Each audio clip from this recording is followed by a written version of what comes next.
Box special ni adalah hasil daripada kolaborasi Ugreen dan juga Genshin Impact. Serius, dia punya presentation lawa gila guys.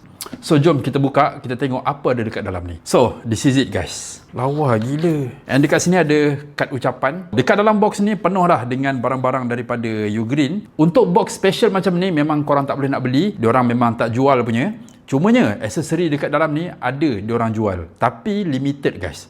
Contohnya macam produk pertama yang aku nak tunjuk adalah power bank. Cantik gila guys. Dia punya design 130 watt. Wow, dia punya animation pun bukan Ugreen guys. Memang betul-betul custom dia orang buat. So untuk power bank ni aku ada letak dekat beg kuning. Okay, next adalah power adapter. Tapi yang ni jenis 2 pin punya. Tapi Ugreen pun ada hantar kat aku yang 3 pin punya. Yang macam 3 pin ni available kalau korang nak beli. Boleh check dekat beg kuning juga. Serius, cantik guys. 65 watt. Kalau korang charge MacBook Air 13 inci, dalam masa 1 jam boleh dapat 70%. Next, ada kabel Type-C to Type-C 100 watt. Cantik gila. Warna yang dimainkan pun warna hijau. And then dekat sini ada wireless charging. Kolaborasi Ugreen dan juga Genshin Impact. Yang ni korang sambung dengan Type-C. And then korang letak phone macam ni, terus charge. Next, kita ada, apa nak panggil dia?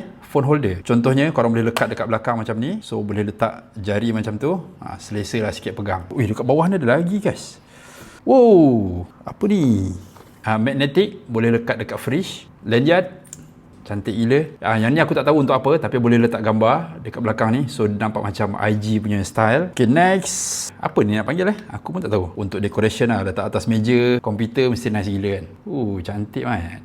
Dan last sekali, kita ada satu bag. Dekat dalam ni ada kabel Type-C to Type-C dan juga satu pouch. Sama juga version Ugreen X Genshin Impact. Cumanya yang ni dia tak ada warna.